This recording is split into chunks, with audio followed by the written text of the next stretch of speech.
चलिए, सभी को जय हिंद, सभी को जय हिंद, सभी को राम राम, सभी को जय हिंद। आज की क्लास बिल्कुल स्पेशल क्लास है, यूपी जीके है लेकिन स्पेशल आपकी क्लास आपकी है, ठीक है? तो वीडियो को पूरा देखिएगा, ठीक है? तो यहाँ पर स्टार्ट करते हैं। पहला क्वेश्चन आपसे दिया गया है कि उत्तर प्रदेश की सीमा कुल कितने राज्यों, है ना? और केंद्र शासित प्रदेशों की सीमा स्पर्श करती है? चलिए, यहाँ पर जवाब देना है, आपका जो आंसर है इनमें से राइट क्या हो जाएगा? देख सकते हैं आपका हुआ की अगर बात करते हैं तो यहाँ पर आंसर क्या बनेगा? देखिए ऑप्शन यहाँ पर दिया गया है उत्तर प्रदेश की सीमा कुल कितने राज्यों और केंद्र शासित प्रदेशों से मिलती है। कुल दे दिया है और जब कुल दे दिया है तो लगभग लगभग सभी का जवाब सही है। यहाँ पर ऑप्शन बनेगा सी नंबर 9 से हो जाएगा। क्या हो जाएगा? सी नंबर जिसका आ रहा है बिल्कुल सही जवाब इनमें से राइट हो जाएगा। और अगला क्वेश्चन यहाँ पर दिया गया है उत्तर प्रदेश की सीमा किस केंद्र शासित प्रदेश को स्पर्श करती है? चलिए यहाँ पर जवाब देना है उत्तर प्रदेश की जो सीमा है किस केंद्र शासित प्रदेश को स्पर्श करती है। चलिए यहाँ पर देखिए आपका जवाब आ गया है दिल्ली, जो कि बिल्कुल सही जवाब है। आप कहेंगे सर ऑप्शन ए नंबर है दिल्ली आपका आंसर है, राइट हो जाएगा।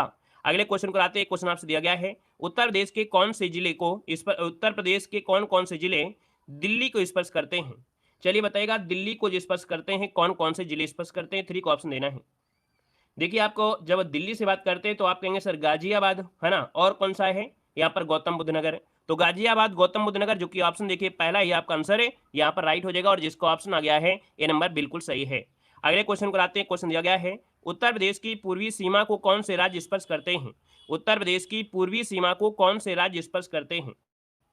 चलिए यहाँ पर देखिए क्वेश्चन नंबर आपका 4 दिया गया है। और जब पूर्वी की बात किया है इसका मतलब है पूरब तो जानते ही होंगे वो, है ना? यहाँ पर जो आपका आंसर बनेगा क्या हो जाएगा? यहाँ पर देखिए बिहार और आपका झारखंड। क्या हो जाएगा? बिहार और झारखंड। याद रखिए बिहार से 7 जिलों को, है ना? उत्तर प्रदेश के बिहार के 7 जिले से, और झारखंड का एक जिला जो आपका सोनभद्र है।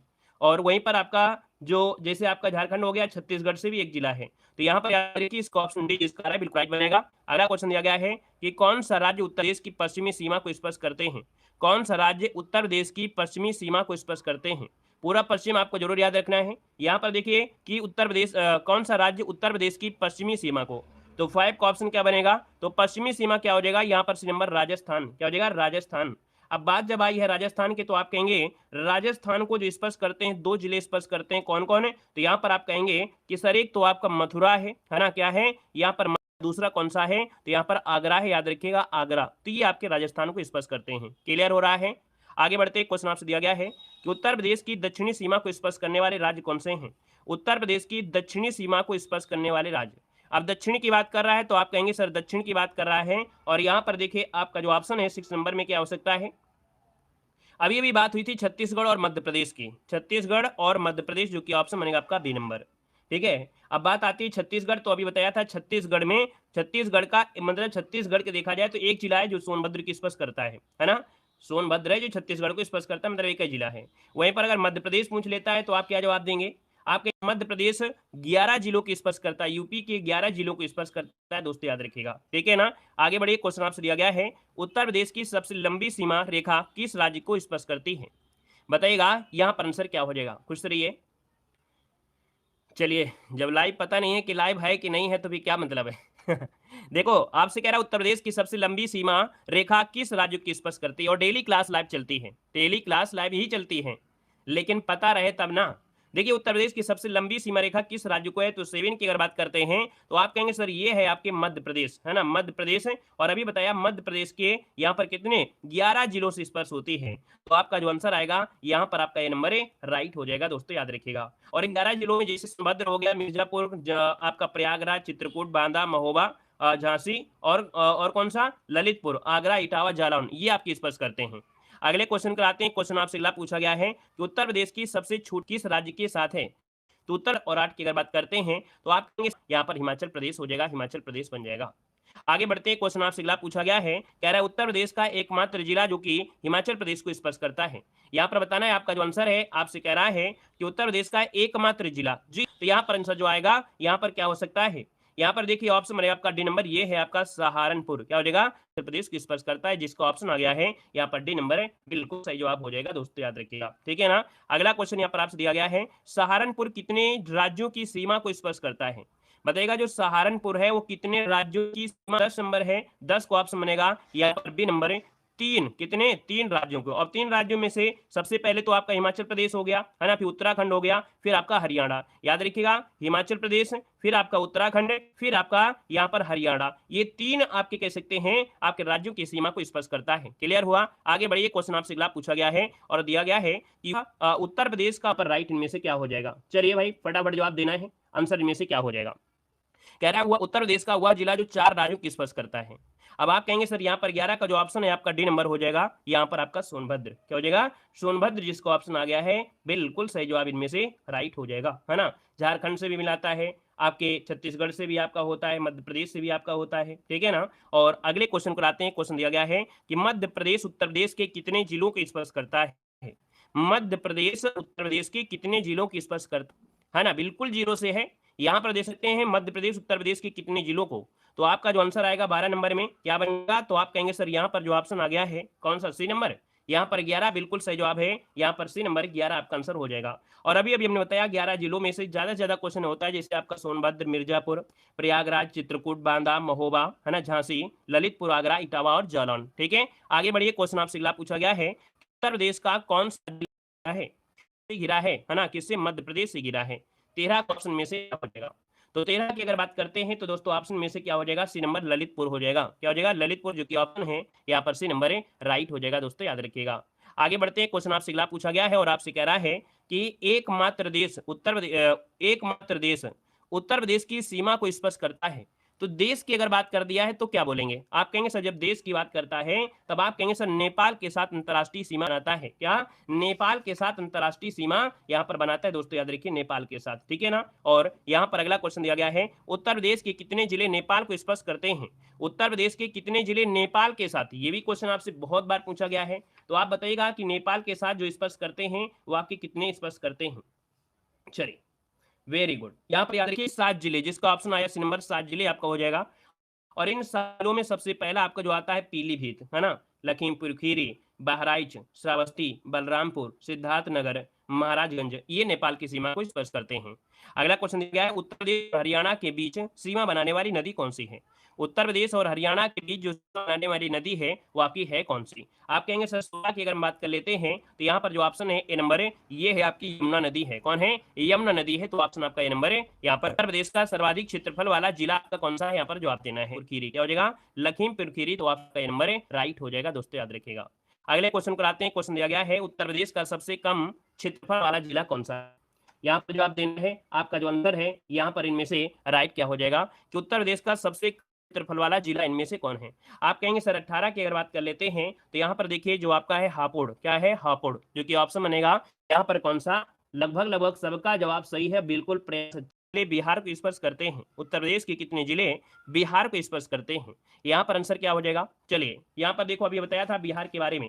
अब आप कहेंगे सर बिहार को अगर स्पर्श करते हैं तो आपका आंसर क्या हो जाएगा 19 नंबर में है। यहाँ पर जो आंसर आ गया है बी नंबर 7 जिले, बिल्कुल आपका आंसर है, यहाँ पर राइट हो जाएगा दोस्तों, याद रखिएगा, ठीक है ना।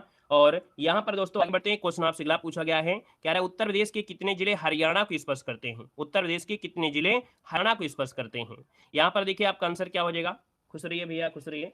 देखो दिया उत्तर प्रदेश के कितने जिले हरियाणा को स्पर्श करते हैं, तो ऑप्शन में से क्या हो जाएगा। आप कहेंगे सर ऑप्शन बनेगा यहाँ पर आपका ए नंबर 6 जिलों को स्पर्श करते हैं, ठीक है।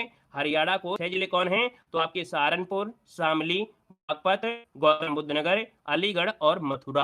अगला क्वेश्चन यहाँ पर दिया गया है, कह रहा है उत्तर प्रदेश का सबसे पूर्वी जिला कौन सा है। उत्तर प्रदेश का सबसे पूर्वी जिला पूछा है। आप कहेंगे जब पूर्वी की बात करता है तो यहाँ पर जो आंसर आएगा 21 नंबर में वो क्या हो जाएगा। चलिए, पूरब की बात है ना, पूर्वी, तो आपका जवाब हो जाएगा बलिया। क्या हो जाएगा, बलिया, ऑप्शन जिसका आ रहा है बिल्कुल राइट हो जाएगा। अगला क्वेश्चन यहाँ पर दिया गया है, शामली जिला आपका आंसर है, राइट हो जाएगा दोस्तों, याद रखिएगा, ठीक है ना। अच्छा क्वेश्चन आपसे पूछा गया है 23 नंबर में, बताइएगा 23 नंबर का ऑप्शन क्या हो जाएगा। चलिए देखिए 23 की अगर कर लेते हैं तो ऑप्शन बनेगा आपका ए नंबर दोस्तों सहारनपुर, ये उत्तर प्रदेश का सबसे उत्तरी जिला है, ऑप्शन बनेगा यहाँ पर ए नंबर है, राइट हो जाएगा ए नंबर। आगे बढ़ते हैं, क्वेश्चन आपसे अगला पूछा गया है और कह रहा जो आंसर है इनमें से क्या हो जाएगा। एक मिनट,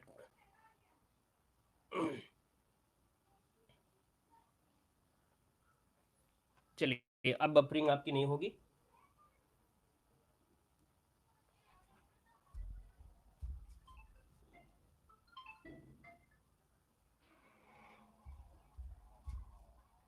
चलिए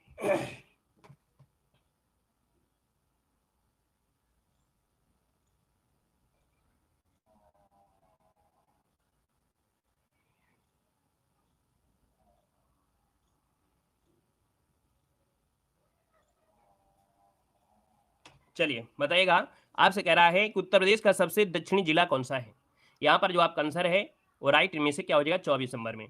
तो 24 की अगर बात कर लेते हैं तो ऑप्शन बनेगा आपका बी नंबर, ये दोस्तों है सोनभद्र। क्या है सोनभद्र, जो कि ऑप्शन आएगा यहाँ पर बी नंबर है, आपका सही जवाब हो जाएगा बी नंबर हो जाएगा। ठीक है, अब दिक्कत नहीं होगी, बुफरिंग की दिक्कत अब नहीं होगी। अगला क्वेश्चन आपसे अब दिया गया है कि उत्तर प्रदेश के सबसे पश्चिमी बिंदु को स्पर्श करने वाला राज्य कौन सा है। उत्तर प्रदेश के सबसे पश्चिमी बिंदु को स्पर्श करने वाला यहाँ पर जो राज्य है वो आपका कौन सा है। 25 का ऑप्शन लॉक किया जाए। चलिए यहाँ पर देखिए, आप कहेंगे सर हरियाणा है, उत्तर प्रदेश का सबसे पश्चिमी बिंदु को स्पर्श करने वाला ये आपका हरियाणा है। और हरियाणा की बात करते हैं तो ऑप्शन आएगा यहाँ पर बी नंबर राइट हो जाएगा। याद रखिएगा, अभी बताया था हरियाणा के साथ है ना कितने जिले, तो आपके हरियाणा के साथ आपके 6 जिले याद रखिएगा, आपका सहारनपुर, शामली, बागपत, गौतम बुद्ध नगर, अलीगढ़ और मथुरा ये आपकी स्पर्श करते हैं। अगला दिया गया है निम्न में से किस जिले की सीमा नेपाल के साथ लगती है। निम्न में से किस जिले की जो सीमा है वो नेपाल के साथ लगती है। क्वेश्चन नंबर यहाँ पर दिया गया है 26, और 26 की अगर बात करते हैं तो ऑप्शन क्या हो जाएगा।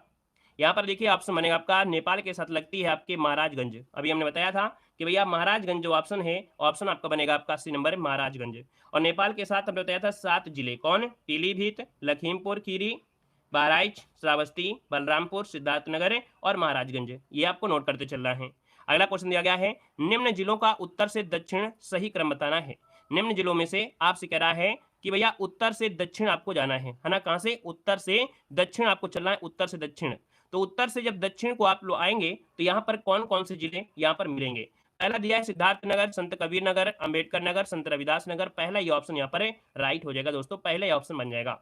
अगला क्वेश्चन यहाँ पर आपसे दिया गया है, कह रहा है आपसे क्वेश्चन निम्न में से किससे उत्तर प्रदेश की सीमा नहीं लगती है।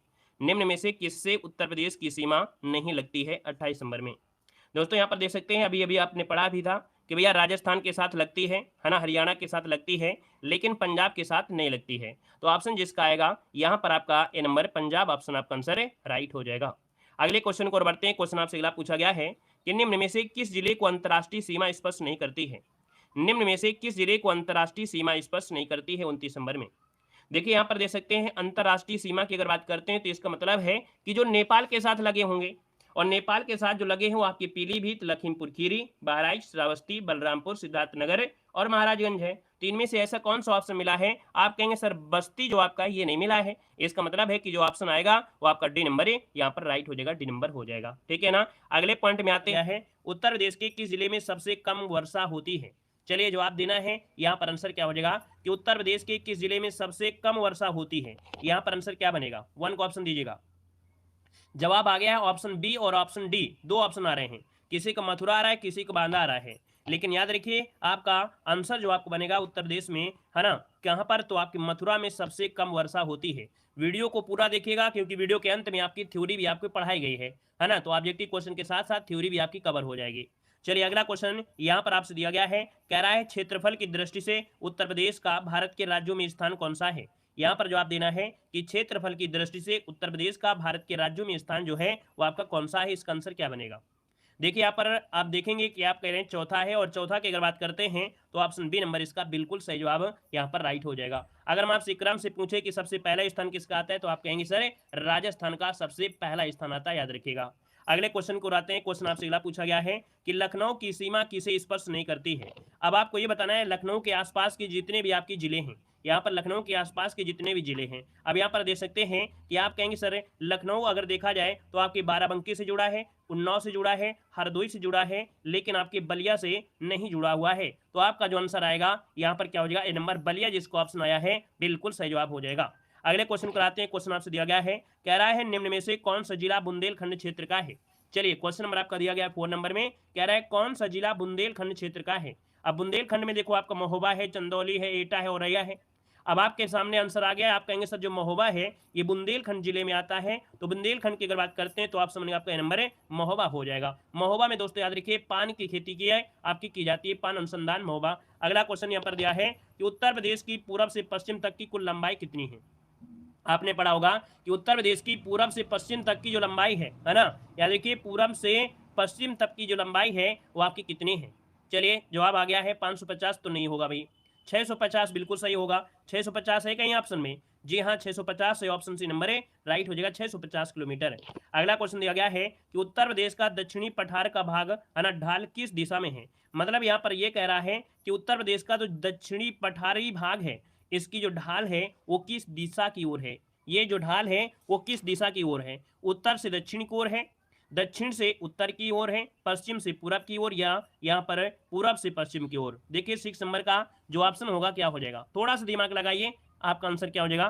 तो पश्चिम से उत्तर की ओर है, याद रखिएगा आपका जो आंसर बनेगा वो बनेगा पश्चिम से उत्तर की ओर। कहाँ बनेगा, पश्चिम से उत्तर, और पश्चिम से उत्तर कोई है क्या, नहीं है, दक्षिण से उत्तर। रुकिए देखिए जैसे हम लोग यहाँ पर यूपी का मैप अगर देखा जाए तो यहाँ पर कह रहा है कि दक्षिणी भाग का ढाल किस दिशा में है, तो दक्षिण से उत्तर। हाँ देखिए यहाँ पर आंसर आपका बनेगा बी नंबर, दक्षिण से उत्तर की ओर है। एक नदियां भी जाती है, आप देखिए आपके यहाँ पर यमुना नदी जो आती है तो ऐसे आती है और ऐसे आपके गंगा मिलती है, तो इसका मतलब है दक्षिण से उत्तर की ओर। यहाँ पर आंसर आपका बी नंबर है राइट हो जाएगा। अगले क्वेश्चन को आते हैं। क्वेश्चन आपसे दिया गया है कि क्षेत्रफल के घटते क्रम में सही विकल्प का चयन करना है। क्षेत्रफल के घटते क्रम में सही विकल्प इनमें से कौन सा है, आपका क्वेश्चन नंबर 7 दिया गया है।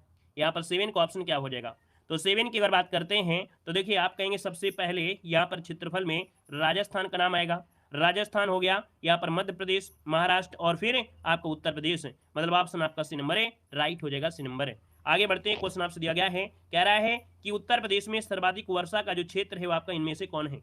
उत्तर प्रदेश में सर्वाधिक वर्षा का क्षेत्र जो आपका इनमें से कौन है। जय भीम नमो बुद्धाय। यहाँ पर बताइएगा क्वेश्चन नंबर आपका 8 दिया गया है और आपसे कह रहा है कि उत्तर प्रदेश में सर्वाधिक वर्षा वाला जो क्षेत्र है इनमें से क्या हो जाएगा। आप कहेंगे सर्वाधिक वर्षा जो होती है वो आपकी तराई क्षेत्र में होती है। क्या बोलेंगे, तराई क्षेत्र में बोलेंगे। तराई क्षेत्र की बात करते हैं तो भैया उत्तर प्रदेश में ये वाला जो आपका एरिया होता है ऊपर वाला है ना, ये आपका तराई क्षेत्र आपका हो जाएगा। अगले क्वेश्चन कराते हैं। क्वेश्चन आपसे दिया गया है, कह रहा है कि उत्तर प्रदेश के भाबर क्षेत्र में किस प्रकार की मृदा पाई जाती है। देखिए भाबर क्षेत्र होता है ककड़ी पथरीली जो आपकी जमीन होती है, ये आपका भाबर क्षेत्र है। और यहाँ पर देखेंगे क्वेश्चन नंबर आपका जो 9 दिया है तो 9 का ऑप्शन बनेगा यहाँ पर ककरीली और पथरीली। कैसी मृदा, ककरीली पथरीली। यहाँ पर देखा जाए ना पानी जब जाएगा ना तो दिखाई भी नहीं देगा, है ना। यहाँ पर आंसर आपका ये हो जाएगा। अगला क्वेश्चन आपका आ गया है, कह रहे निम्न जिलों में से क्षेत्रफल में सबसे छोटा कौन सा है। इनमें से सबसे छोटा जो आपका है जो जिला है इनमें से कौन है, जौनपुर, प्रयागराज, वाराणसी, गाजीपुर। कौन सा आंसर बनेगा 10 नंबर में, वाराणसी। दोस्तों याद रखिए इनमें से जो वाराणसी है ना, इनमें से जो वाराणसी है इन चारों ऑप्शन में से वाराणसी जो आपका है सबसे छोटा है। ऑप्शन डी इसका हो जाएगा। नेक्स्ट क्वेश्चन दिया गया है, उत्तर प्रदेश का क्षेत्रफल देश के कुल क्षेत्रफल का कितना % है। चलिए क्वेश्चन नंबर आपका 11 है, हमेशा से आपने पढ़ा होगा। अब आप ये बताइए कि उत्तर प्रदेश का जो क्षेत्रफल है ये देश के कुल क्षेत्रफल का कितने % है। जवाब आ गया है यहाँ पर 7.3 नंबर आ रहा है। 7.3 मतलब ए नंबर बिल्कुल सही है। 7.3 मतलब आपका जो आंसर है ए नंबर है सही जवाब हो जाएगा। अगले क्वेश्चन को और बढ़ते हैं। क्वेश्चन आपसे दिया गया है, उत्तर प्रदेश की जो जलवायु हो आपकी कैसी है। उत्तर प्रदेश की जो जलवायु है वो कैसी जलवायु है, शीतोष्ण है या उष्णकटिबंधीय मानसूनी है या शीतोष्णकटिबंधीय मानसूनी है या सवाना है। 12 नंबर का ऑप्शन क्या हो जाएगा, तो आप कहेंगे कि उत्तर प्रदेश की जलवायु है उष्णकटिबंधीय मानसूनी है, उष्णकटिबंधीय मानसूनी है, मतलब ऑप्शन बी नंबर है बिल्कुल सही जवाब हो जाएगा। मतलब आप लोगों की तैयारी काफ़ी अच्छी है, यूपी जीके में भी देखिए आप लोगों के जवाब आ रहे हैं, मतलब तैयारी आपकी काफ़ी अच्छी है। अब क्वेश्चन दिया गया है कि बुंदेलखंड क्षेत्र में ग्रीष्म ऋतु में सर्वाधिक औसत तापमान होने का कारण क्या है। मतलब बुंदेलखंड क्षेत्र में देखा जाए ग्रीष्म ऋतु में सर्वाधिक तापमान होता है, इसका कारण क्या हो सकता है। इसका कारण क्या है, तो भैया आप कहेंगे इसका कारण है कि कर्क रेखा के निकट होने के कारण, कर्क रेखा के निकट होने के कारण यहाँ का जो तापमान है ये आपका ज्यादा रहता है औसत में। ठीक है, अगला क्वेश्चन आपका आ गया है, कह रहा है उत्तर प्रदेश में सबसे कम गर्मी किस जिले में पड़ती है। चलिए जवाब देना है कि उत्तर प्रदेश में सबसे कम गर्मी किस जिले में पड़ती है, फटाफट जवाब दीजिए। चलिए यहाँ पर देखिएगा आप 14 नंबर की अगर बात करते हैं तो ऑप्शन बनेगा यहाँ पर कौन सा, बरेली। याद रखिएगा कि बरेली जो आपका बरेली है, यहां पर याद रखिए बरेली में क्या पड़ता है, सबसे कम गर्मी पड़ती है बरेली में। ठीक है, तो बरेली आपको बताना है। अगले क्वेश्चन को आते हैं। क्वेश्चन दिया गया है, कह रहा है कि प्रदेश में सर्वाधिक वर्षा किस जिले में होती है। प्रदेश में सर्वाधिक वर्षा किस जिले में होती है, चलिए बताइएगा आपका आंसर क्या हो जाएगा। तो प्रदेश में सर्वाधिक वर्षा जो होती है वो आपके कहाँ होती है, 15 नंबर में।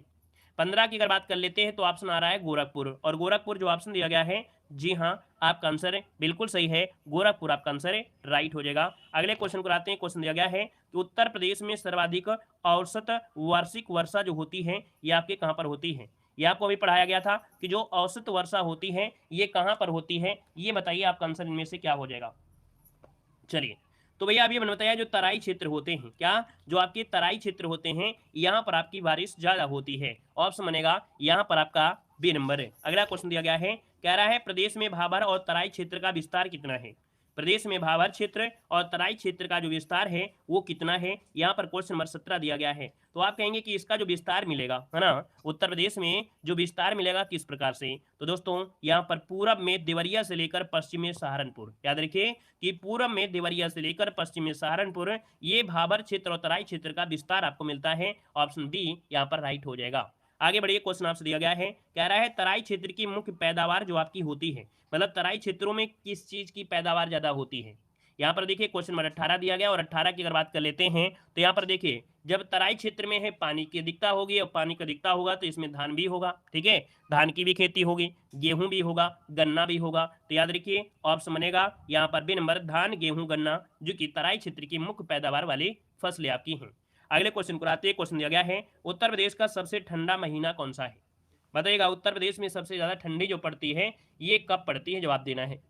चलिए वीडियो को लाइक शेयर जरूर करिएगा, है ना। पहली बार जुड़े हैं तो चैनल को सब्सक्राइब भी करिएगा। और देख सकते हैं सभी लोग आपके हैं, कुछ लोग नए भी हैं, और जितने लोग नए हैं वही जय हिंद जरूर लिख दीजिएगा, ठीक है। नए हैं तो जय हिंद जरूर लिखिएगा ताकि आपका परिचय हमसे हो सके, है ना। चलिए जय हिंद भैया। देखिए यहाँ पर दिया है जनवरी, जो कि आपको बिल्कुल सही जवाब है। उत्तर प्रदेश में जो ठंडी होती है वो आपकी जनवरी में होती है, ठीक है ना, कड़ाके वाली होती है। तो ऑप्शन आपका जनवरी आंसर राइट हो जाएगा। अगला क्वेश्चन यहाँ पर दिया गया है कि प्रदेश में सर्वाधिक वर्षा होती है। उत्तर प्रदेश में जो सर्वाधिक वर्षा होती है वो आपके कौन से मानसून से होती है। चलिए, तो कौन से मानसून से होती है, तो भैया आपको मालूम है भारत के इस मैप में यहाँ से केरल से मानसून आता है, और केरल से मानसून आता है इसका मतलब ये आपका पश्चिम है, ये दक्षिण है। तो दक्षिण पश्चिम मानसून जो आपका है यही आंसर आपका बनेगा, दक्षिण पश्चिम मानसून से आपके उत्तर प्रदेश में सर्वाधिक वर्षा होती है। क्लियर है। पहली बार क्लास ले रहे हैं तो आपका वेलकम है, और आज पहली बार क्लास नहीं, आप इसके पहले भी हमको दिखाई दिए हैं, ठीक है ना। हम सबके कमेंट देखा करते हैं, ऐसा नहीं है, आप और इसके पहले भी आप आए हैं।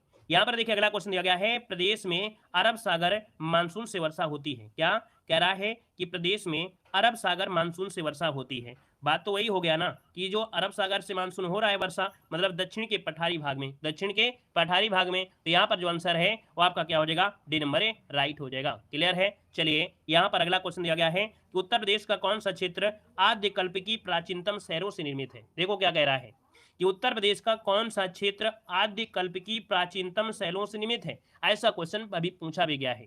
यहाँ पर 22 नंबर की बात करते हैं तो दोस्तों याद रखिए कि उत्तर प्रदेश का आद्यकल्प की प्राचीनतम शहरों से निर्मित है, ये है आपका कौन सा, ये हो जाएगा आपका बुंदेलखंड क्षेत्र। कौन है, बुंदेलखंड क्षेत्र है। ऑप्शन बनेगा आपका ए नंबर है। अगला क्वेश्चन दिया गया है कि भूगर्भिक दृष्टि से उत्तर प्रदेश का जो भाग है, भूगर्भिक दृष्टि से उत्तर प्रदेश जो आपका है ये बताइए क्या हो जाएगा।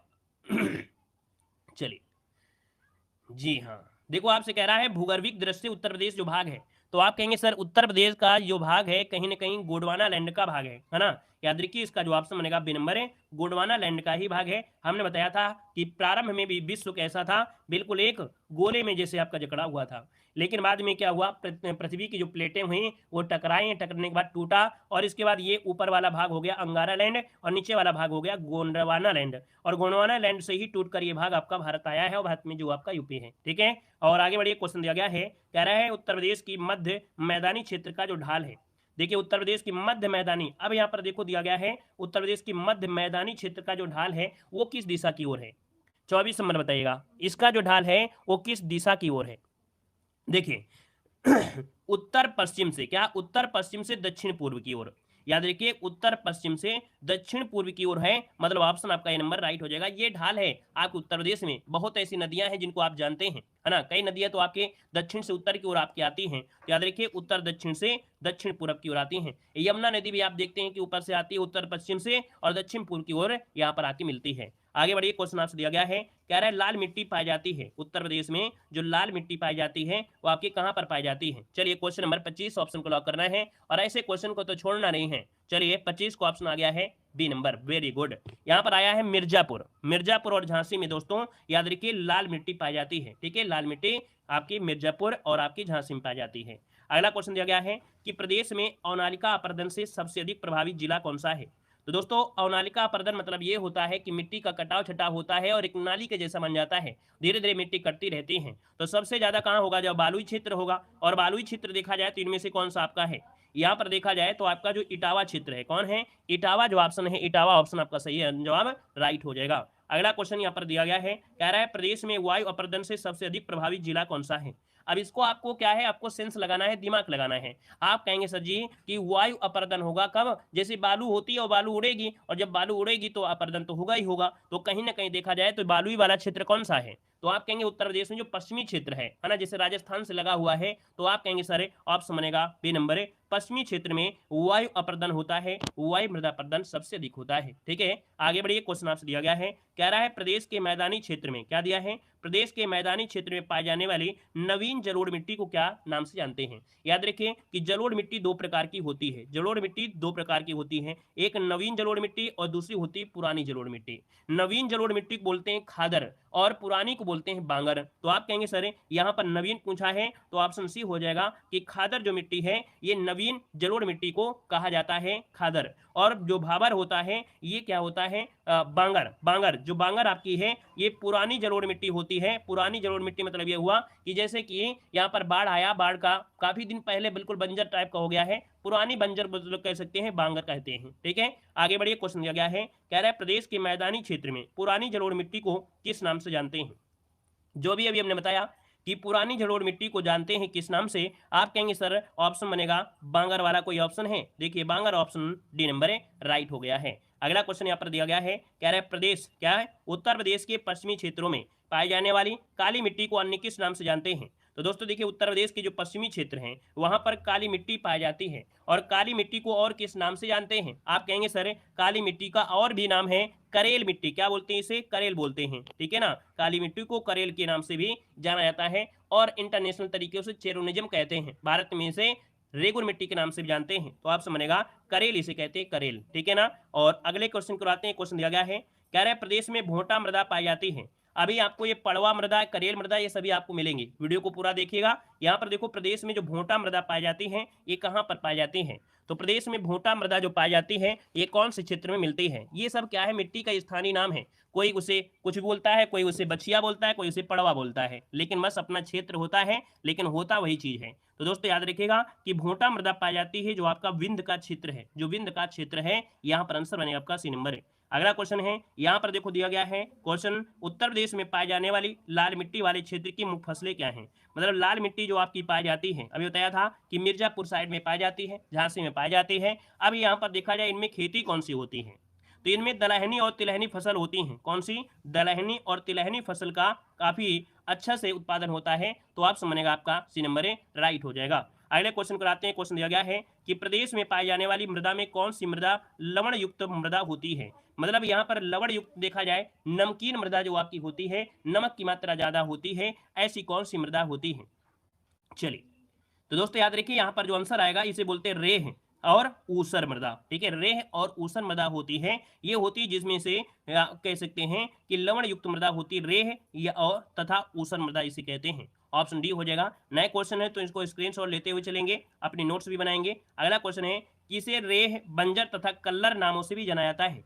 किसे रेह, बंजर तथा कल्लर नामों से भी जाना जाता है, इस मृदा का नाम पूछा गया है। तो भैया आप कहेंगे ये ऊसर है। अभी अभी आपने क्वेश्चन देखा कि भैया ऊसर मिट्टी को रेह कहते हैं, इसे कल्लर भी कहते हैं। ठीक है ना, तो आपका जो आंसर आएगा यहाँ पर आपका बनेगा डी नंबर हो जाएगा। अगला क्वेश्चन दिया गया है, वायु अपर्दन से सर्वाधिक प्रभावित जिले जो आपके हैं वो आपके कौन है। वायु अपर्दन से सर्वाधिक प्रभावित जो जिला है इनमें से कौन हो जाएगा।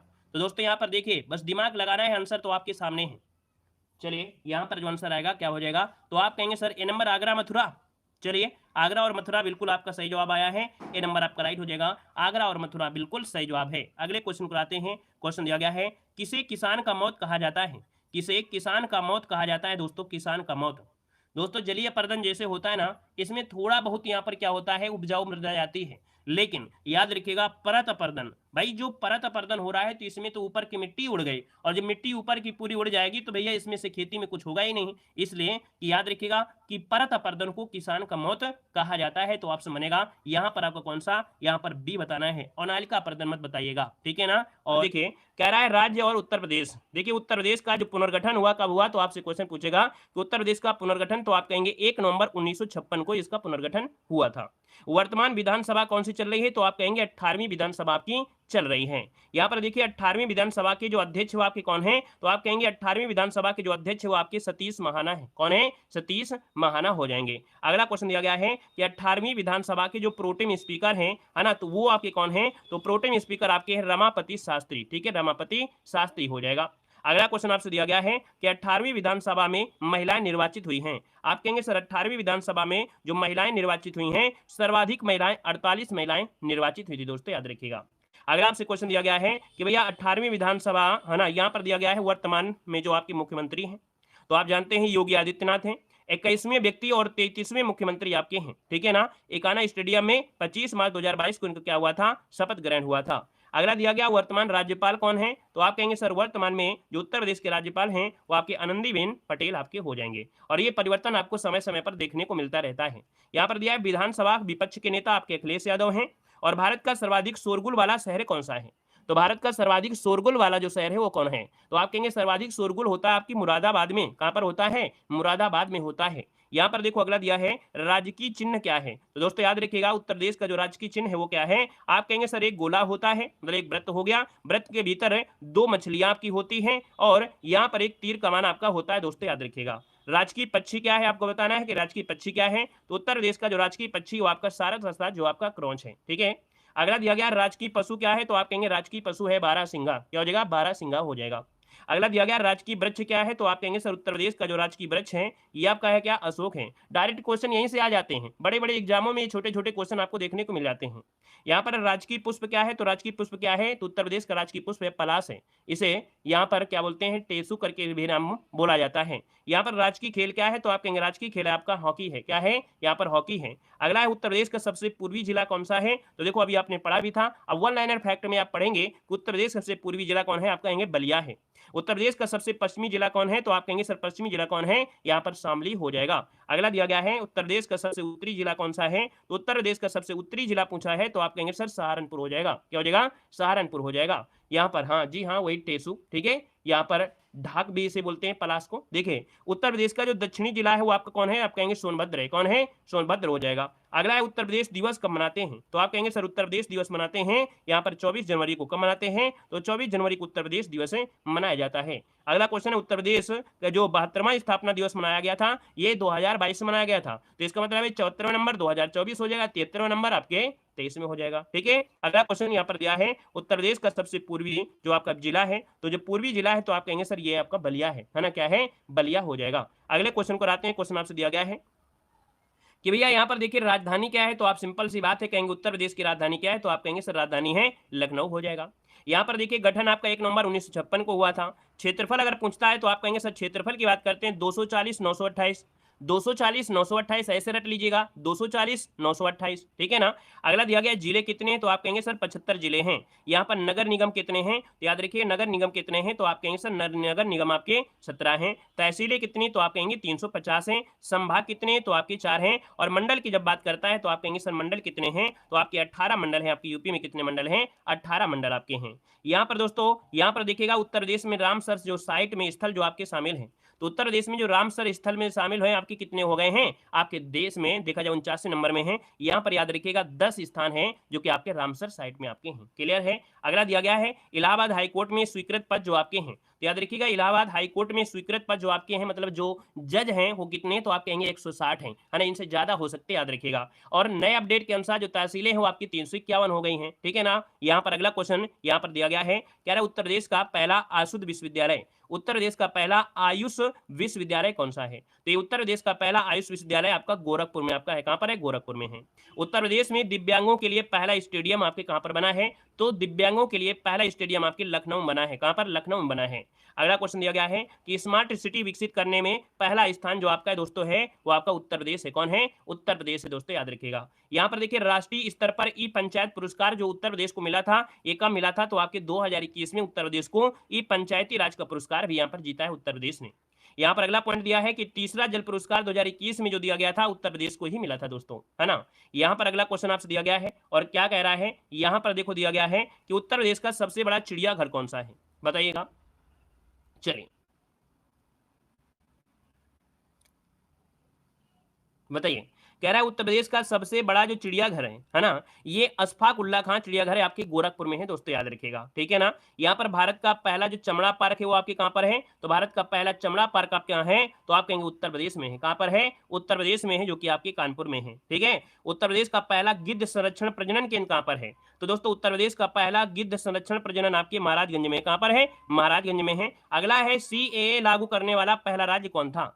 तो दोस्तों ये आपका उत्तर प्रदेश ही था। उत्तर प्रदेश का पहला खेल विश्वविद्यालय कहां पर है? तो आप कहेंगे उत्तर प्रदेश का पहला खेल विश्वविद्यालय आपके मेरठ में। कहां पर है? मेरठ में ही है दोस्तों, याद रखिएगा। ठीक है ना। अगला क्वेश्चन दिया गया है कि भारत का पहला पशु युद्ध स्मारक कहां पर है? देखो हमने कहा है कि हमारी कोई भी वीडियो देखिए आपको नए नए क्वेश्चन आपको जरूर मिलेंगे। ठीक है ना। क्लियर है। देखो आपसे कह रहा है कि भारत का पहला, यहाँ पर दिया है भारत का पहला पशु युद्ध, है ना। तो पशु युद्ध स्मारक आपके मेरठ जो कि उत्तर प्रदेश में है, और वहीं दिया है सतत विकास लक्ष्य सूचकांक 22वां स्थान आपका देखिए यहाँ पर है, और वहीं पर केरल आपका प्रथम है। और देखिए याद रखिएगा ये परिवर्तन आपको करंट अफेयर में देखने को मिलता रहता है। अगला क्वेश्चन दिया गया है कि इंडिया इनोवेशन में स्थान 9वां है, प्रथम कर्नाटक रहा है। इंडिया हैप्पीनेस रिपोर्ट में 10वां है, प्रथम आपका मिजोरम रहा है। ये अपडेट आपके करंट में और कभी हमेशा बदलते रहते हैं। देखिए अब आते हैं थोड़ा सा क्या है, यहाँ पर देखिए जो आपका मध्य प्रदेश है, और मध्य प्रदेश आपके 11 जिलों की स्पर्श करता है, और ये 11 जिलों में क्वेश्चन ज्यादा से ज्यादा देखिए जैसे आपका आगरा है, इटावा है, जालौन है, झांसी, ललितपुर, महोबा, बांदा, चित्रकूट, प्रयागराज, मिर्जापुर और सोनभद्र, ये मध्य प्रदेश को आपको 11 जो जिले स्पर्श करते हैं। बिहार की अगर बात करते हैं तो आप कहेंगे सर बिहार में देखा जाए तो 7 जिले हैं, है ना। बिहार को स्पर्श करते हैं 7 जिले, सोनभद्र, चंदौली, गाजीपुर, बलिया, देवरिया, कुशीनगर और महाराजगंज हो जाएगा। यहाँ पर दोस्तों आपके उत्तराखंड को तो 7 जिले, कितने? 7 जिले, सहारनपुर, मुजफ्फरनगर, बिजनौर, मुरादाबाद, रामपुर, बरेली और पीलीभीत हो जाएगा। यहाँ पर दोस्तों हरियाणा को अगर पूछते हैं हरियाणा, तो दोस्तों याद रखिए हरियाणा को 6 जिले हैं, याद रखिए सहारनपुर, शामली, बागपत, गौतम बुद्ध नगर, अलीगढ़ और मथुरा हो जाएगा। ठीक है ना। यहाँ से भी क्वेश्चन आपके बनते हैं। हमने कहा कि नॉर्मल आपको सोच के नहीं चलना है, क्योंकि एग्जाम का लेवल बढ़ भी सकता है, याद रखिएगा, इसलिए हर एक पॉइंट को समझते हुए चलेंगे। दिल्ली में यहाँ पर 3 है आपके, देखिए बागपत है, गाजियाबाद है और गौतम बुद्ध नगर हो जाएगा।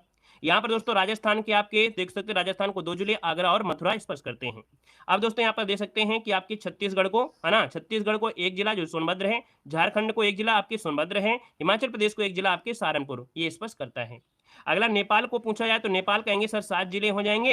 यहाँ पर 7 जिलों में महाराजगंज, सिद्धार्थनगर, बलरामपुर, श्रावस्ती, बहराइच, लखीमपुर खीरी और आपका यहाँ पर देखिए पीलीभीत। और ये क्वेश्चन ज्यादा आईएमपी हो जाता है, क्यों? क्योंकि अंतर्राष्ट्रीय सीमा के साथ स्पर्श होती है, और अंतर्राष्ट्रीय जो क्वेश्चन होता है ज्यादा बनते हैं, तो ये भी पॉइंट आपको याद रख लेना है। ठीक है ना। अब यहाँ पर देखिए अगला पॉइंट आपका क्या दिया गया है, बिल्कुल बेहतर से बेहतर क्वेश्चन है, एक भी क्वेश्चन आपका छूटेगा नहीं, जितना आपका है सब चीजें यहाँ पर मिलेंगे। देखो दिया है विधानसभा में अनुसूचित जाति के लिए जो आरक्षित सीटों की संख्या है वो आपकी 84 है। कितनी है? 84 है। जबकि अनुसूचित जनजातियों के लिए आरक्षित सीटों की संख्या कितनी है? तो आप कहेंगे सर यहाँ पर 2 सीटें हैं। याद रखिए विधानसभा में सदस्यों की कुल संख्या कितनी है? तो आपकी 404, जिसमें 403 निर्वाचित है और एक आपका क्या हो जाएगा? मनोनीत हो जाएगा। यहाँ पर देखो दिया विधान परिषद में सदस्यों की संख्या कितनी है, तो विधान परिषद में सदस्यों की संख्या कितनी है? आप कहेंगे 100 है। कितनी है? 100 है। लोकसभा सदस्यों की संख्या कितनी है? आप कहेंगे लोकसभा सदस्यों की संख्या कितनी है? तो आप कहेंगे 80 है। यहाँ पर सर्वाधिक विधानसभा सीटों वाला जो जिला है वो आपका कौन है? तो आप कहेंगे सर्वाधिक विधानसभा सीटें हैं, ये प्रयागराज में 12 सीटें हैं। याद रखिए सबसे बड़ा मंडल कौन से हैं? तो सबसे बड़े मंडल में नाम आता है कानपुर का, और इसके बाद लखनऊ का होता है। यहाँ पर देखो सबसे छोटा मंडल कौन है? तो सबसे छोटा मंडल आपका है यहाँ पर सहारनपुर। अब मंडल के अंदर जिले होते हैं, है ना, कौन सा जिला किस मंडल के अंतर्गत आएगा, ये होते हैं। अगला दिया गया है प्रदेश का पहला केंद्रीय कारागार, प्रदेश का पहला जो केंद्रीय कारागार है वो आपके कहां पर है? आप कहेंगे सर बरेली में। कहां पर है? बरेली में है। राज्य में अभी तक कुल कितनी बार राष्ट्रपति शासन लगाया गया है? तो याद रखिएगा 10 बार राष्ट्रपति शासन लगा है उत्तर प्रदेश में। अगला दिया गया है उत्तर प्रदेश के जो प्रथम मुख्यमंत्री रहे वो आपके कौन रहे हैं? तो प्रथम मुख्यमंत्री आपके रहे हैं गोविंद बल्लभ पंत। क्या हो जाएगा? गोविंद बल्लभ पंत हो जाएगा। प्रथम महिला मुख्यमंत्री कौन रही हैं? तो सुचेता कृपलानी। बिल्कुल जनरल क्वेश्चन हमेशा पूछा जाता है, याद रखिए सुचेता कृपलानी हो जाएगा। प्रथम महिला राज्यपाल कौन? तो आप कहेंगे सरोजिनी नायडू। क्या हो जाएगा? सरोजिनी नायडू। यहाँ पर वर्तमान राज्यपाल आनंदीबेन पटेल हो जाएंगे। सर्वाधिक बार मुख्यमंत्री बनने का रिकॉर्ड जो आपका है वो किसके पास है? तो आप कहेंगे यहाँ पर मायावती हो जाएंगी। अगला क्वेश्चन यहाँ पर दिया गया है, हाँ देखिए, अब यहाँ पर देखिए मैप में अब देखना है तो आप दे सकते हैं कि भैया जो सहारनपुर को है, तो सहारनपुर में यहाँ पर एक जिला आपके हिमाचल प्रदेश में है। दिल्ली में यहाँ पर देख सकते हैं, दिल्ली में गौतम बुद्ध नगर गाजियाबाद हो जाएगा। याद रखिए उत्तराखंड से उत्तराखंड सीमावर्ती यहाँ पर 7 जिले जो आपके हैं ये आपके देख सकते हैं, इसको देख सकते हैं। नेपाल की अगर बात करते हैं तो नेपाल के साथ जो स्पर्श करते हैं, नेपाल के साथ 7 जिले कौन कौन है ये क्रम से आप दे सकते हैं, यहाँ से स्टार्ट करेंगे और ये नेपाल के साथ स्पर्श कर रहे हैं, ठीक है ना। यहाँ पर दोस्तों देख सकते हैं बिहार के साथ, ये बिहार के साथ स्पर्श करने वाले यहाँ पर जिले हैं बिहार के साथ। यहाँ पर दोस्तों सोनभद्र देख सकते हैं झारखंड के साथ और आपके सोनभद्र के साथ ये स्पर्श कर रहा है। और वहीं पर देखा जाए तो आपके मध्य प्रदेश में, तो मध्य प्रदेश में दोस्तों 11 हैं और ये क्रम आपका मध्य प्रदेश में जो कि अभी हमने यहाँ पर पढ़ा भी दिया है, तो स्क्रीनशॉट लेना है तो ले सकते हैं। वहीं पर राजस्थान के साथ 2 हैं आपके, आगरा और मथुरा हो जाएगा। और भैया यहाँ पर देख सकते हैं हरियाणा के साथ जो 6 जिले हैं ये आपके यहाँ पर दिए गए हैं, ठीक है ना। ये मैप को हम भेज देंगे आपको टेलीग्राम पे, तो टेलीग्राम से डाउनलोड करिएगा, ठीक है ना। चलिए अब देखिएगा, आपको कुछ पॉइंट आपको ये करना है कि उत्तर प्रदेश पदों में देश में प्रथम स्थान है। मतलब उत्तर प्रदेश जो आपका है वो किस किस मामले में नंबर 1 में है। आप कहेंगे कुल जनसंख्या में उत्तर प्रदेश पहले स्थान पर है, कुल गेहूं उत्पादन में भी उत्तर प्रदेश का पहला स्थान आता है, कुल आलू उत्पादन में पहला स्थान आता है। पॉइंट आपसे कह रहा है मांस उत्पादन में भी उत्तर प्रदेश आपका पहले स्थान पर है, ठीक है ना। मांस उत्पादन में भी पहले स्थान पर आपका उत्तर प्रदेश है दोस्तों, याद रखिएगा, ठीक है ना। और अगला पॉइंट आपसे कह रहा है, तो अगला पॉइंट दिया है गन्ना और चीनी उत्पादन में, याद रखिए गन्ना और चीनी उत्पादन में नंबर 1, कुल बागवानी फसल क्षेत्र में मेथा उत्पादन में नंबर 1 है। याद रखिए कुल बागवानी फसल उत्पादन में नंबर 1 है। धान की खेती के मामले में सबसे अधिक क्षेत्रफल, क्या धान की खेती के मामले में सबसे अधिक क्षेत्रफल पूछा गया है, तो क्षेत्रफल में ये है। लेकिन याद रखिएगा पश्चिम बंगाल जो आपका है, पश्चिम बंगाल है वो आपका पहला स्थान प्रोडक्शन के मामले में है, यहाँ पर क्षेत्रफल के मामले हैं। संकर धान की खेती के मामले में सबसे अधिक क्षेत्रफल आपके उत्तर प्रदेश में है। आंवला उत्पादन में नंबर 1 है, आम उत्पादन में नंबर 1 है, तरबूज और खरबूज उत्पादन नंबर 1 है, अमरूद उत्पादन में भी उत्तर प्रदेश नंबर 1 है। मटर शहद है ना, सबसे अधिक बैंक शाखाएं, सबसे अधिक डाकघरों की संख्या, कुल सिंचित क्षेत्र, सबसे अधिक क्रियाशील जोतें, कुल नहर सिंचित क्षेत्र, नलकूप है ना, ये सब क्या है आपके उत्तर प्रदेश में। कुल पशुधनों में क्या, कुल पशुधन में नंबर 1, सबसे अधिक भैंसों की संख्या, कुल मवेशियों की संख्या, समाचार पत्रों की संख्या सबसे ज्यादा आप कहेंगे सर उत्तर प्रदेश में ही यहाँ पर है दोस्तों, याद रखिएगा, ठीक है ना। अब यहाँ पर आते हैं जो कि यहाँ पर पॉइंट आपने पढ़ा था, अब इसी को थोड़ा और अच्छे तरीके से पढ़ना है। देखिए राजनीतिक सीमा कुल 9 राज्य केंद्र शासित प्रदेशों की स्पर्श करती है। उत्तर प्रदेश की जो राजनीतिक सीमा है वो कुल 9 राज्यों को स्पर्श करती है, जिसमें से केंद्र शासित प्रदेश भी है। प्रदेश की सीमा लगने वाले राज्य, क्या प्रदेश की सीमा लगने वाले राज्यों में यहाँ पर हिमाचल प्रदेश है, उत्तराखंड है, राजस्थान है, हरियाणा है, मध्य प्रदेश है, झारखंड है, बिहार है और छत्तीसगढ़।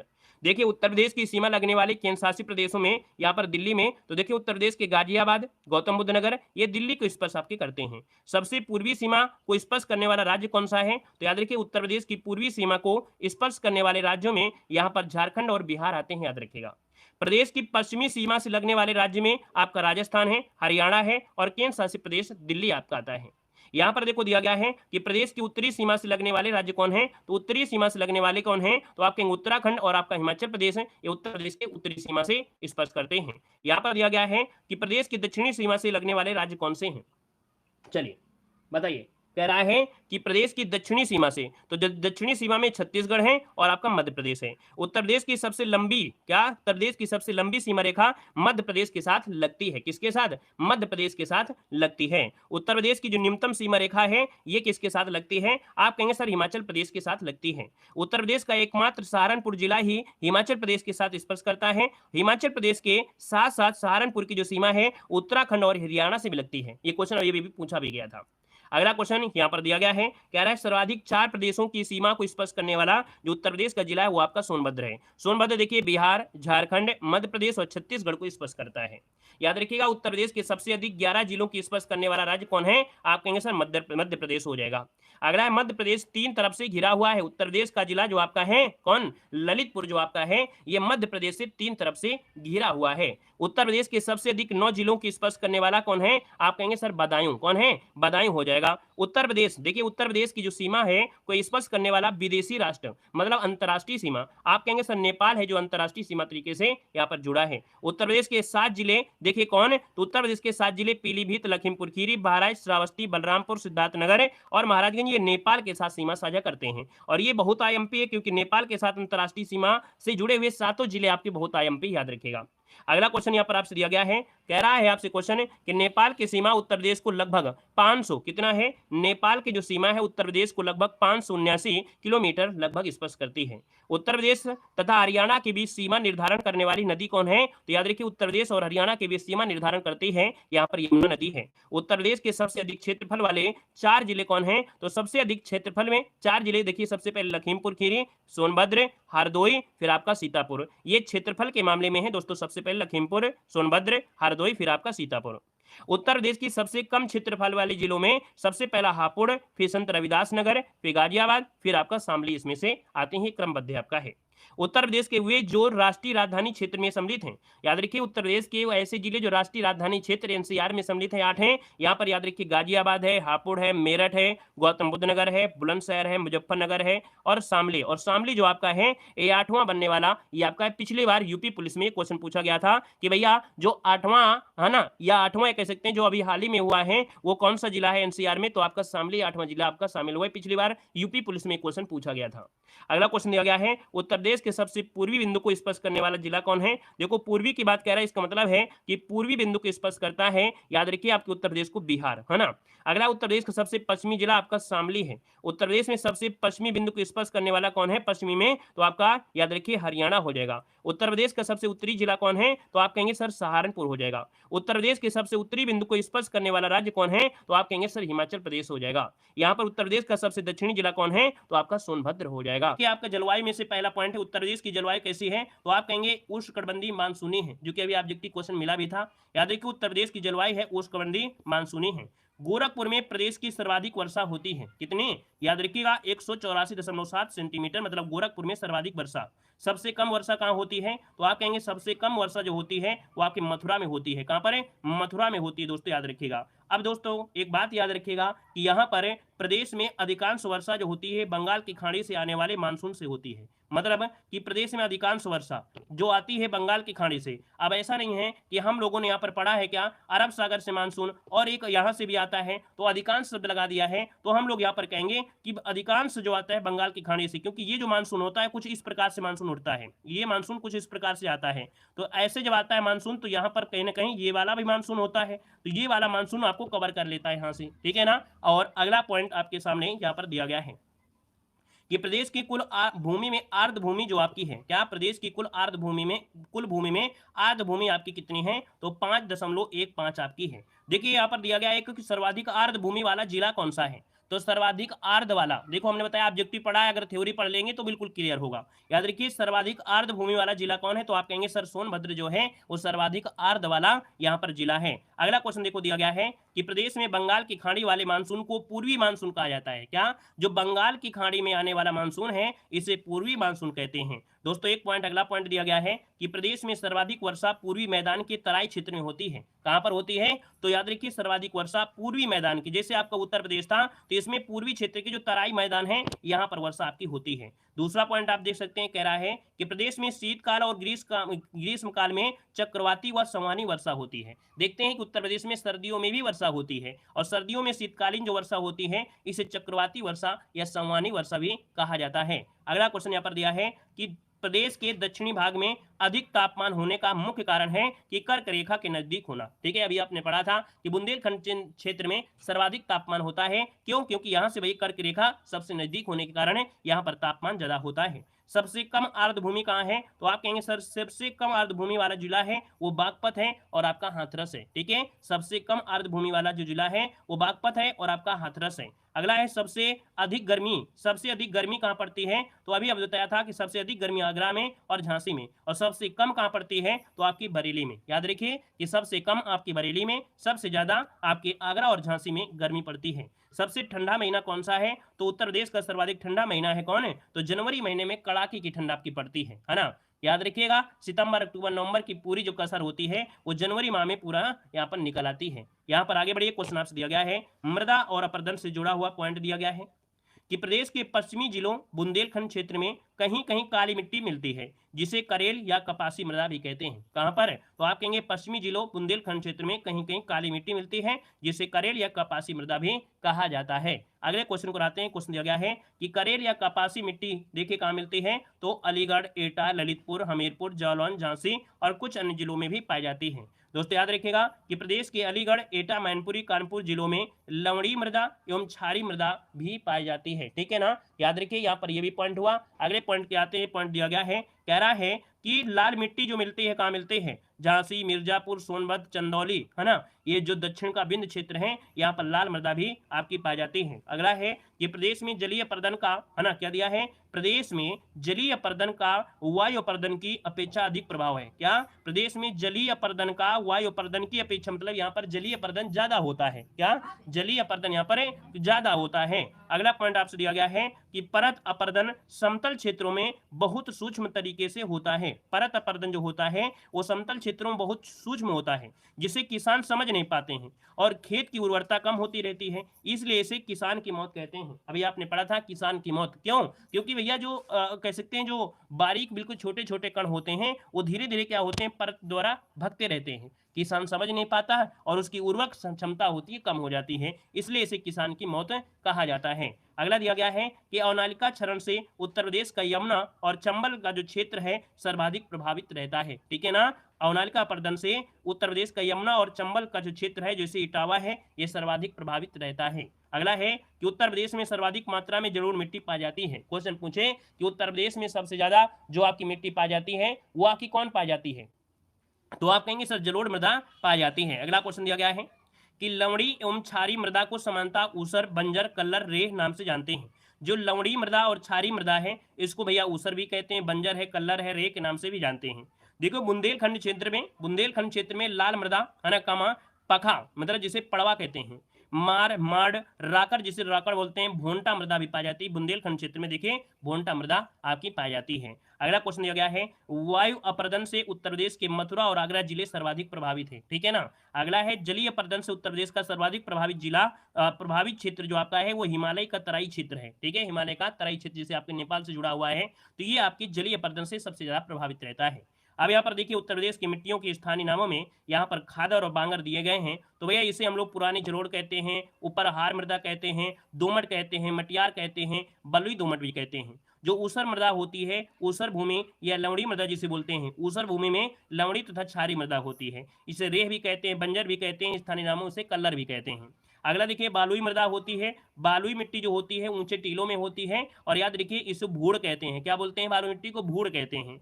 काली मिट्टी को दोस्तों रेगुर, करेल या कपास मृदा कहते हैं। बुंदेलखंड के क्षेत्रों में जो पाई जाती है वो लाल मृदा, परवा, है ना, माड़ जो आपकी राकड़ है, भोंटा मृदा आपकी बुंदेलखंड में पाई जाती है। ठीक है ना। अगले क्वेश्चन कराते हैं। क्वेश्चन आपसे अगला पूछा गया है और आपसे कह रहा है क्या कि आम के प्रशिक्षण और प्रयोग केंद्र कहां पर है। आम का प्रशिक्षण एवं प्रयोग केंद्र कहां पर है? आप कहेंगे सर आम का जो प्रशिक्षण और प्रयोग केंद्र है वो आपके लखनऊ में है। कहां पर है? लखनऊ में है।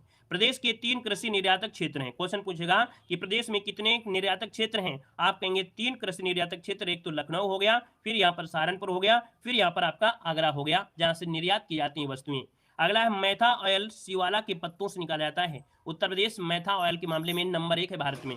याद रखिए मैथा ऑयल जो होता है वो शिवाला के पत्तों से निकाला जाता है। अगला क्वेश्चन है कि भारत में मैथा ऑयल का लगभग 90% उत्तर प्रदेश में ही उत्पादन होता है, जो कि अभी हमने पढ़ाया भी था। यहाँ पर मैथा ऑयल उत्तर प्रदेश के चंदौसी, संभल, बाराबंकी जिलों में भी यहाँ पर पाया जाता है। अगला क्वेश्चन देखो आपसे दिया गया है, कह रहा है उत्तर प्रदेश को 9 कृषि जलवायु प्रदेशों में बांटा गया है। उत्तर प्रदेश को 9 कृषि जलवायु प्रदेशों में बांटा गया है। अगला क्वेश्चन देखो दिया गया है कि उत्तर प्रदेश में कौन? गोरखपुर प्रदेश का सर्वाधिक गेहूं उत्पादक जिला है। क्वेश्चन पूछे कि उत्तर प्रदेश में सबसे ज्यादा गेहूं उत्पादन कहां होता है, तो आप कहेंगे सर जी आपके गोरखपुर में होता है, याद रखिएगा। और यहाँ पर गंगा और घाघरा की दोआब का जो क्षेत्र है इस कारण से कहीं ना कहीं ज्यादा उत्पादन होता है। अगला है गन्ना राज्य की सर्वाधिक महत्वपूर्ण नकदी फसल है। क्वेश्चन पूछेगा कि उत्तर प्रदेश में महत्वपूर्ण नकदी फसल कौन सी है, तो आपकी गन्ना राज्य की सर्वाधिक महत्वपूर्ण नकदी फसल है। अगला है कपास की खेती गंगा, यमुना, दोआब, रुहेलखंड एवं बुंदेलखंड क्षेत्रों में पाई जाती है। अफीम का जो सबसे बड़ा उत्पादक जिला है वो कौन सा है? तो याद रखिएगा अफीम का सबसे बड़ा उत्पादक जिला बाराबंकी है, जो कि आपके लखनऊ से जुड़ा हुआ है। और दोस्तों याद रखिएगा कि इसके अतिरिक्त देखा जाए तो गाजीपुर में भी इसकी खेती होती है। गाजीपुर में अफीम की फैक्ट्री भी है, ठीक है। याद रखिएगा प्रदेश की एकमात्र अफीम फैक्ट्री कहां पर है? तो आपके गाजीपुर में है, याद रखिएगा। अगला पॉइंट दिया गया है कि प्रदेश में, उत्तर प्रदेश में आम की कुछ प्रजातियां होती हैं, जैसे अल्फांसो आम है, नीलम आम है, दशहरी आम है ना। और दोस्तों याद रखिएगा प्रदेश में अमरूद की प्रजातियों में करेला है, धौकला है, लखनऊ 49 है ना, जिसे सरदार के नाम से जानते हैं, ललित सुरखा है, इलाहाबादी सफेदा ये भी। अगला देखो केला की कुछ प्रजातियां हैं। केले की प्रजातियों में जैसे चीनी है, चंपा है, दूध सागर है, अल्फान है और आपके अधेश्वर है, ये केले की प्रजातियां हैं। इलाहाबाद में प्रदेश का पहला केला पकाने का संयंत्र लगाया जा रहा है। क्या? इलाहाबाद में प्रदेश का पहला केला पकाने का संयंत्र लगाया जा रहा है, ये भी आपको याद रख लेना है। अगला है आंवला उत्पादन में प्रतापगढ़ जिला क्या है? नंबर 1 है, ठीक है। और अगला दिया है आलू निर्यातक जोन। आलू का जो निर्यात होता है उत्तर प्रदेश में वो आपके कहां से होता है? तो आप कहेंगे सर आपके आगरा से होता है, आगरा जोन से होता है। अगला पॉइंट दिया गया है कि बुंदेलखंड क्षेत्र में हल्दी और अदरक का उत्पादन होता है। हल्दी और अदरक का उत्पादन कहां होता है? आपके बुंदेलखंड क्षेत्र में आपका होता है। अगला पॉइंट दिया गया है कि महोबा में पान की खेती होती है। कहां पर? अभी हमने बताया था कि पान की खेती के लिए जाना जाता है महोबा, ठीक है ना। और महोबा में 1981 में एक पान अनुसंधान प्रशिक्षण केंद्र की स्थापना किया गया था। देखो अगर पूछे कि कुल पारिस्थितिकी क्षेत्र कितने हैं तो आप कहेंगे 20 कृषि क्या है? तो आप कहेंगे सर 20 कृषि पारिस्थितिकी क्षेत्र हैं। वो 9 जलवायु क्षेत्र थे, है ना, 9 जलवायु क्षेत्र थे और 20 जो आपके हैं वो कृषि पारिस्थितिकी आपके क्षेत्र हैं, दोस्तों याद रखिएगा। अगले पॉइंट में आते हैं कि 2022 और 23 में मुख्य फसलों के उत्पादन में उत्तर प्रदेश भारत की स्थिति में आपका कौन सा रहा है? तो दोस्तों याद रखिएगा कि चावल उत्पादन में दूसरा स्थान है आपके उत्तर प्रदेश का है, पहला स्थान आपके पश्चिम बंगाल का है। गेहूं उत्पादन में प्रथम स्थान है, कुल अनाज उत्पादन में प्रथम स्थान है, गन्ना उत्पादन में भी आपका प्रथम स्थान आपके उत्तर प्रदेश का है। यहाँ पर दोस्तों पशुपालन की बात कर लेते हैं। हमने कहा कि हमारी हर एक क्लास को आपको देखना है, क्योंकि हर एक क्लास में हम इतना ज़्यादा कुछ पढ़ा देते हैं जहां पर आपको पूरे 2-3 घंटा पढ़ाया जाता है, ठीक है ना। यहाँ पर कम समय में ज़्यादा से ज़्यादा मिलेगा और हर चीज़ मिलेगा। उत्तर प्रदेश में देश का सर्वाधिक पशु मिलेंगे, ठीक है। प्रदेश के सर्वाधिक पशु आपके उत्तर प्रदेश में है।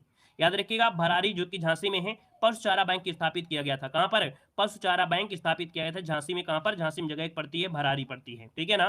दूसरा पॉइंट दिया गया है कि पशुओं की विशेष चिकित्सा के लिए 3 पशु चिकित्सालय बने हुए हैं, है ना, पॉली क्लिनिक बने हैं। तो आपके गोरखपुर है, मुजफ्फरनगर है, लखनऊ है ना, जो कि ये कार्य कर रहे हैं। कभी कभी क्वेश्चन बनता है कि भैया आपको बताना है कि पॉली क्लिनिक कहां पर नहीं है, या पूछेगा पॉली क्लिनिक कहां पर है, तो आप कहेंगे सर पॉली क्लिनिक आपके जो पशुओं की चिकित्सा के लिए है गोरखपुर है, मुजफ्फरनगर है, लखनऊ में ये कार्य कर रहे हैं। सैफई, इटावा और बादलपुर जो कि 2 नए पॉली क्लिनिक बनाए जा रहे हैं। कहां पर है? तो सैफई और बादलपुर जो कि गौतम बुद्ध नगर में पॉली क्लिनिक पशुओं के लिए बनाए जा रहे हैं। अगला दिया गया है 1999 में उत्तर प्रदेश में गौ सेवा आयोग की स्थापना की गई थी। अगला है कृषि निर्यातक जोन। दोस्तों आम और आलू क्या दिया है? आम और आलू निर्यातन के लिए 3 जोन बनाए गए हैं। तो याद रखिए आगरा जो कि आलू के लिए, लखनऊ आम के लिए, सहारनपुर आम के लिए। तो याद रखिए निर्यात मतलब होता है जब भैया आपको विदेशों में क्या होता है बेचना पड़ता है ना, देश के अलग अलग कोने में भेजना होता है, निर्यात होते हैं, है ना। तो दोस्तों याद रखिए आपके आलू को निर्यात किया जाता है आगरा से, लखनऊ से आम का निर्यात होता है और भैया सहारनपुर से आम का यहाँ पर निर्यात होता है। अगला पॉइंट आपसे दिया गया है कि कृषि पार्क कहां पर है? उत्तर प्रदेश में कृषि पार्क आपके हापुड़ में, लखनऊ में, वाराणसी में, सहारनपुर में। और खाद्य पार्क कहां पर है? आपके नोएडा में क्वेश्चन पूछेगा कि खाद्य पार्क कहां पर है, तो आप कहेंगे नोएडा में है। अगला क्वेश्चन देखो दिया गया है कि पूर्वी उत्तर प्रदेश के लिए सर्वाधिक उपयुक्त फसल आपका कौन सा है? तो आप याद रखिए पूर्वी उत्तर प्रदेश में सर्वाधिक क्या दिया है? उपयुक्त फसल चक्र। तो भैया धान बोते हैं, फिर मक्का भैया गेहूं बो दिया, है ना, ये प्रक्रिया होती रहती है, धान गेहूं मक्का, धान गेहूं मक्का, धान गेहूं मक्का, ये फसल चक्र होता है कि इसका उत्पादन करते हैं। अगला दिया है उत्तर प्रदेश का गेहूं और गन्ना उत्पादन में देश में प्रथम स्थान है। मूंग न्यूनतम अवधि में पैदा होने वाली फसल है, मतलब सबसे कम समय में अगर फसल का पैदा की जाए तो वो होती है मूंग होती है, याद रखिएगा मूंग का उत्पादन होता है। अगला दिया गया है कि उत्तर प्रदेश खाद्यान्न का सबसे बड़ा उत्पादक है। गेहूं आम, है ना, गेहूं गन्ना आम अमरूद आंवला, दूध उत्पादन दूध में सेकंड हो गया है, पशुधन आलू, कुल खाद्यान्न में राज्य में प्रथम स्थान है। वहीं पर प्रदेश का जो बाजरा है, चीनी, सब्जी, जौ के उत्पादन में यहाँ पर दूसरा स्थान है। अगला पॉइंट है यहाँ पर दिया गया चकबंदी। उत्तर प्रदेश में चकबंदी 1954 में आपके लागू की गई थी, ठीक है ना, 54 में चकबंदी। और अगला क्वेश्चन यहाँ पर दिया गया है क्या? हाँ, एक पॉइंट होता है उत्तर प्रदेश में कृषि श्रम उत्पादकता आपकी सर्वाधिक है। यहाँ पर आम के लिए तो आपका हो गया गन्ना, आंवला, प्रतापगढ़ हो गया। देखिए हल्दी के लिए बुंदेलखंड, अफीम आपकी बाराबंकी में। आलू निर्यातक जोन आपके देखिए आगरा में है। अमरूद के लिए प्रशिक्षण प्रयोग केंद्र कहाँ पर है, तो आप कहेंगे सर इलाहाबाद में है। गाजीपुर में राज्य की एकमात्र अफीम कारखाना है। आम के लिए प्रशिक्षण प्रयोग कहाँ पर है, तो आप कहेंगे लखनऊ में है। कृषि के प्रदेश के 3 कृषि निर्यातक क्षेत्र अभी बताया भी था।